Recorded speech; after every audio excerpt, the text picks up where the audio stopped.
on the 4th of September 1999. And here's Henley at full swing. It's after lunchtime now, yeah, coming on for 2 o'clock. And there is a very, very full hall today, more so than last year. And some very interesting stuff down there to go and have a look at. Some of the pieces well known, like I think that's, no, it's not Tony Redknapp's, but it's another chap whose name I will get later. Pocket job. And then the sort of classic we've all come to know and love, Beam Engine. Don't know whose design that is. Find out shortly. And elsewhere, the new and the inventive. So we'll start going around. Now, here we have from Terry Pope. I always have to be terribly careful to make sure if I say this is Locomotion 1, someone will say no, it's the rocket, and vice versa. Oh look, here's Kim Fisher will tell me what this is. Terry Pope is a well-known modeler of... Now I just have to make sure it is the rocket. Right, yes. Because if you say the wrong one, you know, purists crack down on you and say, no, it's Locomotion. It's the sister one. And Terry Pope's the man. He built this monster locomotive years ago. We've had here. Now this beam engine is by Alan Esplin, who's a member of the International Society of Meccanomen, number 681. There he is. Hello, Alan. And he was just telling me that the boiler there came from Ken Gordon, the late Ken Gordon of Australia. It's your own design, is it? Yes. Oh, nice too. Based on this engraving. Right, yes, based on the engraving that we see there. So Alan's own design. Designed by Alan's son. It's going very smoothly there. It's generally conjectured that he's out in the pub. Well, I conjectured that. And out here, and this is by Alan, a Schmidt offset coupling. Probably best seen from about this angle, I think. Oh, isn't that nice? That's so good. Okay, just to pan onto the... There we are, and there's the stuff. Just coming by me here. Very nice. John McDonald's collection of military vehicles.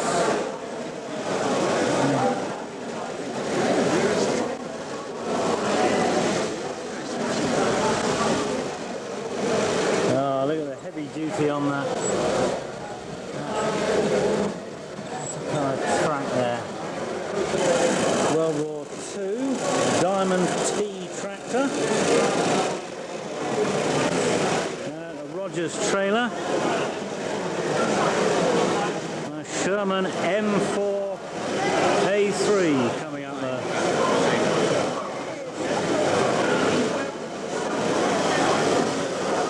Yes, it's lovely how you can just shift it to get it straight.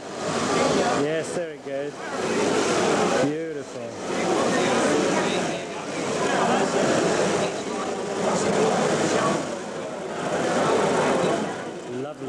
Lovely piece of work, a lovely movement. And here we have a Caterpillar excavator and dump truck, built by Paul Jones, who's seen operating it on the left there.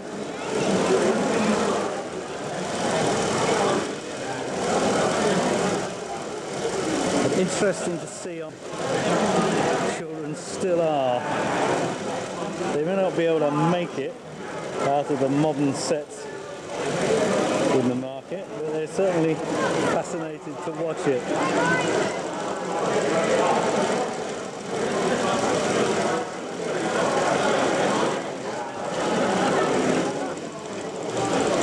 And here's the same sort of concept. This is Tony Redknapp from down Cornwall way.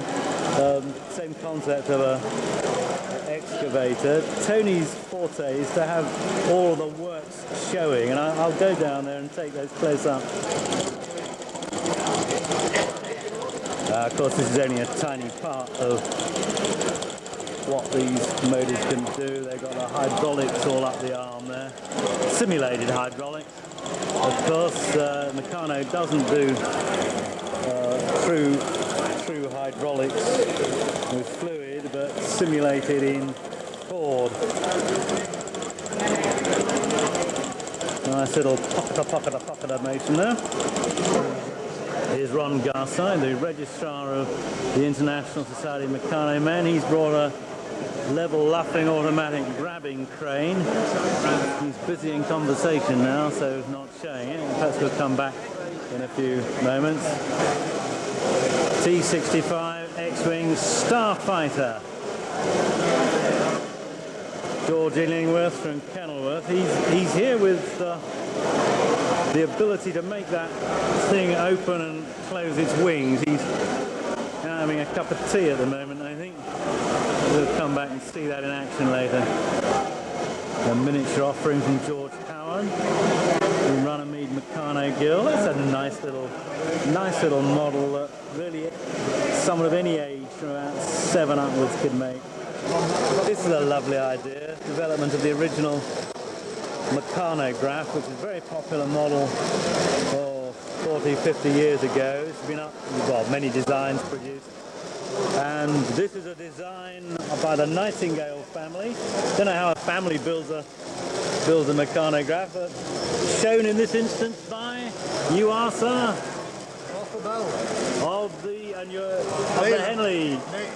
Henley Club today. Yeah. And we all belong to 2 or 3 clubs, but you've got the Henley Club mark today. This is a very fine block setter by Wes Dalefield. Wes is along at the end there with a spanner on his bosom. It's a very good example.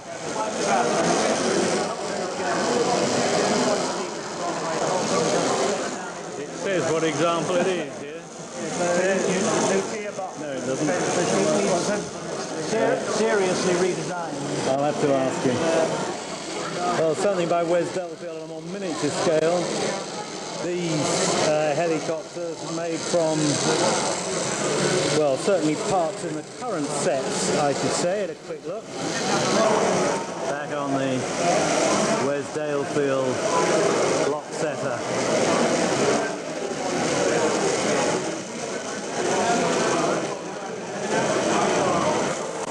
Yes, I've heard of them. He's made several, hasn't he? Oh, Yeah. dozens, I should think. Yeah. I mean, he seems to have... Where's his arm deep in the gearbox end? Unmistakable work of the Dutch Meccano, the young Dutch Meccano enthusiast Howard C.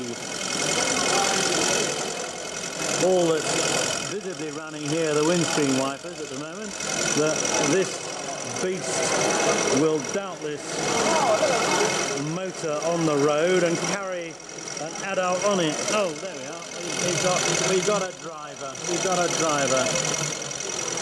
This is as perfect as you can make a model in Meccano.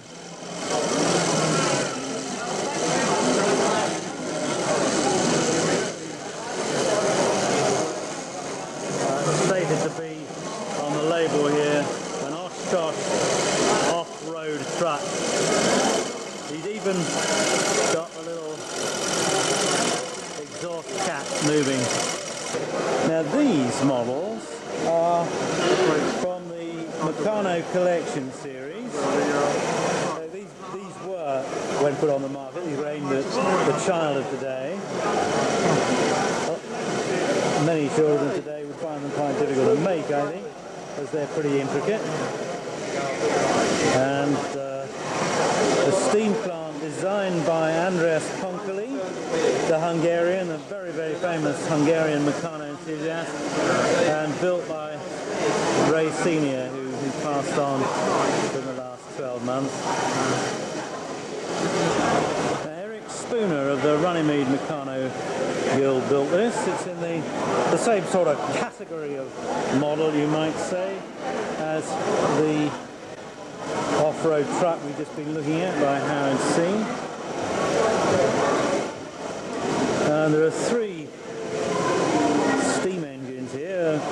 First of all, a fairly conventional A-frame beam engine, and then really something a bit out of the ordinary here. Oh yes, very, very good. Author unstated.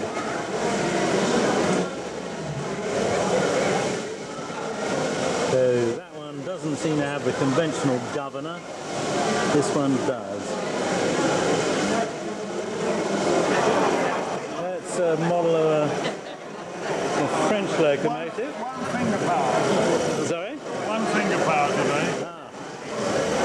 Not 3,000 horsepower, one finger power. Right, one finger power, off it goes. SNCF Type 151A. Yes, it's a very long boiler, isn't it? Extraordinary. The French were always keen on this sort of, you know, putting the kitchen outside the... Yes. It really is quite an extraordinary piece of work. And only they would think of inline compounding. With the HP cylinder at the back and the LP cylinder at the Right, yeah. because the LP cylinders were too big to go between frames. Yeah, so we've got a high pressure and a low pressure cylinder. The valve Not here is basically what's called a rotary poppet valve here. yeah. Rotary poppet. Ah, yeah. Rotary poppet Rotary valve. can driving poppets. All modelled in Meccano. So that's made. So you've made that up from the various plans you've been able to get hold of. The last thing I need to ask you is what your name is. Arthur Dyson. Arthur Dyson. Yes. I like to get people to say it to the camera. It's best that way. Yeah, this is George Roy's exhibit. North Midlands Meccano Guild. That's a Marshall tractor. And then I need to come down a bit for this. Crichton Thrasher and Jones Baylor. So this is a model in the traditional, the call of yesteryear's technology. Let's come down to see the Baylor. What do you reckon you've got it home in parts? Difficult to practice Yes, that's a lovely model from stem to stern. Everything working beautifully smoothly.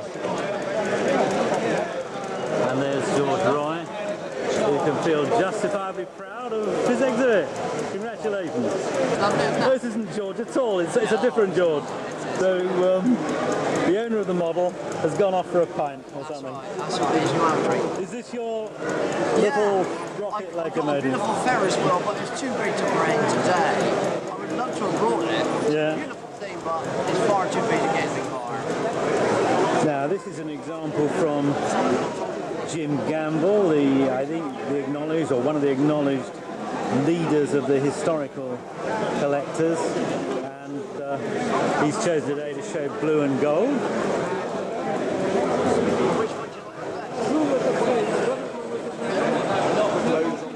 We're looking about 1934.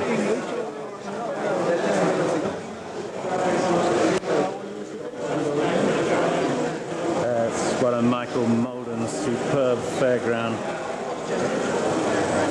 equipment pieces. And here's Bob Brooker, the incomparable plate bender. Hello, Bob. You've been bending the plates again. Very bendy, right? Look all right. They look all right to me. Some of it is. There's an offering from the Holy Trinity Meccano Club. I couldn't take this earlier because the light was too bright coming through the window. But now, there it is, all of it. And it's Philip Webb of the Holy Trinity, a marine crane. And I see Gregory sitting here with, there he is, there's Gregory, reading Evo. Well, glad to see it's such wholesome stuff, Gregory. Right, Gregory's operating this for me now. What's he going to do with it? There's a bit of slewing there.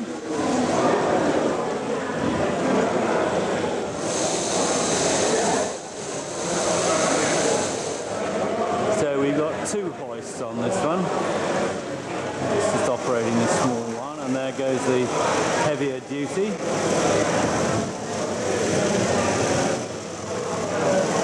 I don't know what Gregory's after out there.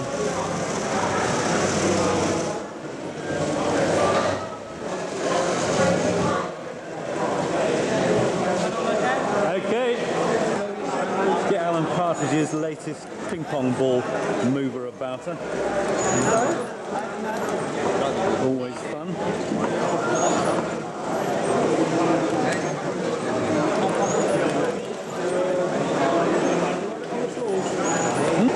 Was that you? Oh, it wasn't. No, that's from my brother. Oh, it's your brother.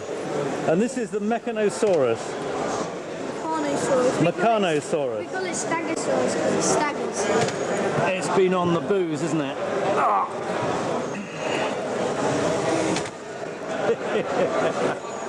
Very nice.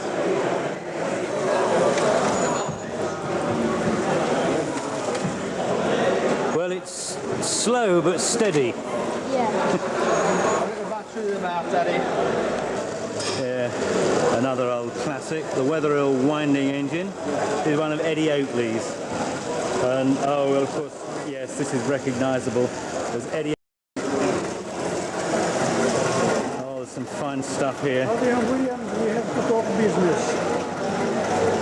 Let me just get a final picture of this marine engine. Cost improvements, and you'll see them when you come again. Right. And they included a new shed